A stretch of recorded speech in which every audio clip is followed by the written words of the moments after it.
Global skill development mission में आपका स्वागत है। टेबल से रिलेटेड फील्ड्स की सेटिंग के लिए हमारे पास टेबल टूल्स के अंतर्गत जो फील्ड्स टैब अवेलेबल रहती है उसमें काफी सारे टूल्स अवेलेबल रहते हैं, जिसमें सबसे पहले ग्रुप अवेलेबल है व्यूज के रूप में। जो व्यू बटन होता है उसके दो पार्ट हैं। ऊपर वाले पार्ट में यदि आप एक बार क्लिक करें तो हमारा जो टेबल का व्यू है वो डिजाइन व्यू में कन्वर्ट हो जाएगा। दोबारा अगर उसी पार्ट पे क्लिक करें तो डेटा शीट व्यू में कन्वर्ट हो जाएगा। इस तरह से नीचे वाले पार्ट पे क्लिक करके भी हमारे पास और व्यूज अवेलेबल हो जाते हैं। मैं फील्ड्स पे क्लिक कर देता हूँ। फिर से हम नई फील्ड्स को ऐड कर सकते हैं और पुरानी फील्ड्स को हटा भी सकते हैं। उसके लिए हमें केवल जिस तरह की फील्ड चाहिए उस तरह की फील्ड टाइप पे क्लिक करना पड़ेगा। जैसे नंबर की फील्ड चाहिए तो आप उस जगह क्लिक करें जहां नंबर वाली फील्ड चाहिए और नंबर पे क्लिक कर दीजिए। आपके पास बिल्कुल राइट साइड पे एक फील्ड अवेलेबल हो जाएगी जो कि नंबर टाइप का डेटा स्टोर कर सकती है। इसके अतिरिक्त यदि आप फील्ड नहीं चाहते हैं तो सिलेक्ट कर लीजिए फील्ड को, डिलीट का बटन प्रेस कर दीजिए। जैसे यस करेंगे वो फील्ड वहां से हट जाएगी। इसी तरह से हम प्रॉपर्टीज जो ग्रुप है उसके अंतर्गत नेम कैप्शन से हम लोग किसी कॉलम का नाम और उसका कैप्शन चेंज कर सकते हैं। जैसे मैं सैलरी पे क्लिक करता हूँ, नेम कैप्शन पे क्लिक करता हूँ तो देखिए हमारे पास यहाँ उसका नाम अवेलेबल हो जाएगा। और कैप्शन यदि आप चेंज करना चाहें तो यहाँ से कैप्शन भी चेंज कर सकते हैं। जैसे मैं करंट सैलरी कर देता हूँ, जैसे ही ओके करता हूँ देखिए नाम उसका सैलरी ही है फील्ड का, लेकिन जो कैप्शन है वो चेंज हो गया है करंट सैलरी।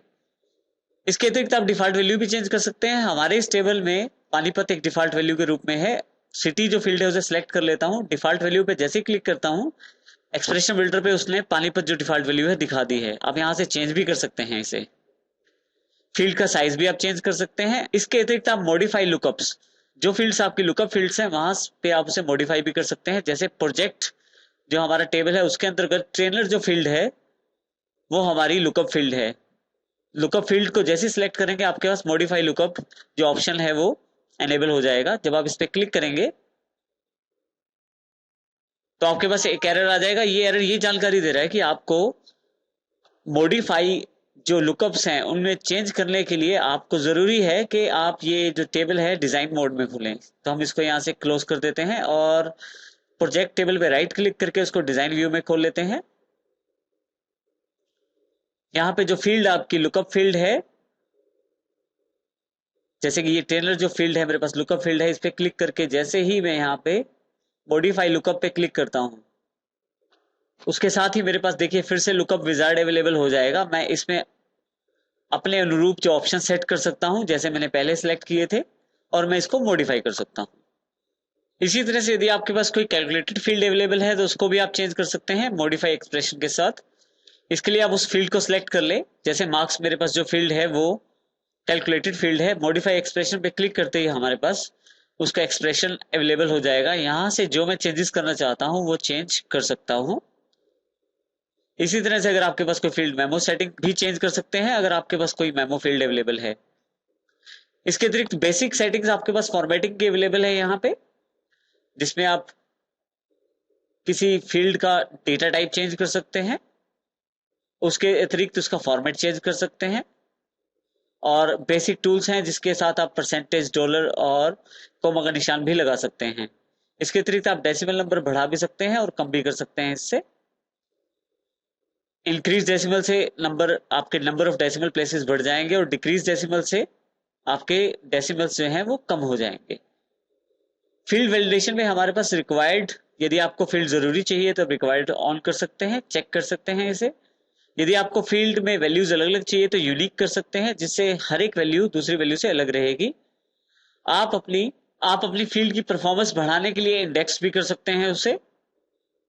इस तरह से आप इन फील्ड्स का प्रयोग कर सकते हैं। नेक्स्ट जो फील्ड वैलिडेशन में ऑप्शन हमारे पास है वो वैलिडेशन के रूप में है। वैलिडेशन में मुख्यतः दो तरह की वैलिडेशन की जाती है, फील्ड वैलिडेशन रूल और रिकॉर्ड वैलिडेशन रूल के साथ। फील्ड वैलिडेशन के लिए आप अपनी फील्ड को सिलेक्ट कर लें। जैसे मैंने टेस्ट को सिलेक्ट कर लिया है, फील्ड वैलिडेशन रूल पे क्लिक करें, एक्सप्रेशन बिल्डर आपके पास ओपन हो जाएगा। मैं चाहता हूं कि जो नंबर एंटर किए जाएं वो 100 तक ही एंटर किए जाए, उससे ऊपर नंबर ना एंटर किया जा सके। इसके लिए मैं लेस देन और इक्वल टू 100 कर देता हूं और ओके कर देता हूं। इसके साथ ही जरूरी है कि हम उसे फील्ड वैलिडेशन मैसेज को भी सेट करें। ताकि जो यूजर अगर कोई गलती करता है तो उसको जानकारी मिल जाए कि उसे क्या करना है, रूल क्या है और उसे कौन सी सही एंट्री करनी है। इसके लिए हम एक मैसेज वैलिडेशन मैसेज में टाइप कर सकते हैं। मैंने जैसे एक मैसेज टाइप कर दिया है एंटर अप टू 100, जैसे ही मैं ओके करता हूं और अब मैं यहाँ अगर 101 नंबर गलती से टाइप कर देता हूं तो मेरे पास मैसेज आ जाता है एंटर अप टू 100। तो इससे मैं फील्ड लेवल वैलिडेशन को मैं सेट कर सकता हूं। नेक्स्ट वैलिडेशन जो हमारे पास अवेलेबल है वो है रिकॉर्ड वैलिडेशन रूल के रूप में। हमारे पास दो फील्ड्स अवेलेबल हैं, एक प्रोजेक्ट की स्टार्ट डेट है और एक प्रोजेक्ट की एंड डेट है। मैं चाहता हूं किसी भी तरह से स्टार्ट डेट जो है हमेशा छोटी रहेगी एंड डेट से। किसी भी तरह से डेट एंड डेट छोटी नहीं हो सकती स्टार्ट डेट से। तो इसके लिए मैं क्या कर सकता हूं, वैलिडेशन पे जाकर रिकॉर्ड वैलिडेशन रूल सेट कर सकता हूं।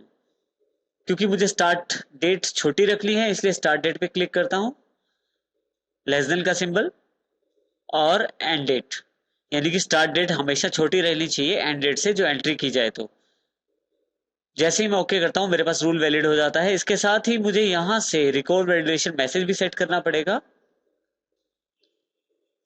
जैसे ही आप ये मैसेज टाइप करते हैं आप ओके कर दीजिए। अगर कोई यूजर डेट डालने में गलती करता है तो बिल्कुल यही मैसेज उसके पास अवेलेबल हो जाएगा। अब देखिए जैसे ही यहाँ पे मैं स्टार्ट डेट बड़ी कर देता हूं एंड डेट से, और जैसे ही इस रिकॉर्ड से मैं अगले रिकॉर्ड पे आता हूं तो मेरे पास बिल्कुल वही मैसेज अवेलेबल हो जाता है, start date should be less than end date. जो स्टार्ट डेट है वो छोटी होनी चाहिए एंड डेट से। तो इस तरह से मैं वैलिडेशन के साथ रिकॉर्ड और फील्ड वैलिडेशन दोनों को सेट कर सकता हूं। दोनों के मैसेज देने जरूरी है ताकि यूजर को पता लग जाए कि उसने नेक्स्ट टाइम या एरर आने पे क्या करना है। इस तरह से आप फील्ड्स की सेटिंग्स का प्रयोग कर सकते हैं। हमारे एक डेटाबेस में काफी सारे टेबल हो सकते हैं, जैसे हमारे एग्जांपल में प्रोजेक्ट्स, प्रोजेक्ट डिटेल्स, स्टूडेंट और ट्रेनर के रूप में। यदि हम एक टेबल को दूसरे टेबल से रिलेट करना चाहते हैं या एक टेबल की फील्ड का प्रयोग दूसरे टेबल की फील्ड में करना चाहते हैं तो इस प्रोसेस के लिए हमें रिलेशनशिप का प्रयोग करना पड़ेगा। रिलेशनशिप के लिए डेटाबेस टूल्स पे क्लिक करें और रिलेशनशिप्स पे क्लिक करें। शो टेबल के साथ एक बॉक्स अवेलेबल हो जाता है जिसमें आपके पास टेबल्स, क्वेरीज और दोनों की जानकारी अवेलेबल रहती है। मैं यहां से उन टेबल्स में रिलेशनशिप क्रिएट कर सकता हूं जिन टेबल्स में मैं चाहता हूं। इसके लिए सबसे पहले मुझे टेबल रिलेशनशिप के लिए ऐड करने पड़ेंगे। सबसे पहले जिस टेबल में रिलेशनशिप क्रिएट करना है उनको ऐड किया जाए। सबसे पहले मैं प्रोजेक्ट टेबल पे क्लिक करके ऐड क्लिक कर देता हूं। देखिए हमारे पास वो टेबल अवेलेबल हो गया है। इस तरह से बाकी टेबल्स भी, प्रोजेक्ट डिटेल्स, स्टूडेंट और ट्रेनर, इसे यहां से मैं क्लोज कर देता हूं। यदि आप शो टेबल को दोबारा चाहते हैं देखना तो आप डिजाइन टैब जो रिलेशनशिप टूल्स के अंतर्गत अवेलेबल है, आप शो टेबल पर दोबारा क्लिक करेंगे तो आपके पास बॉक्स फिर से अवेलेबल हो जाएगा। इसके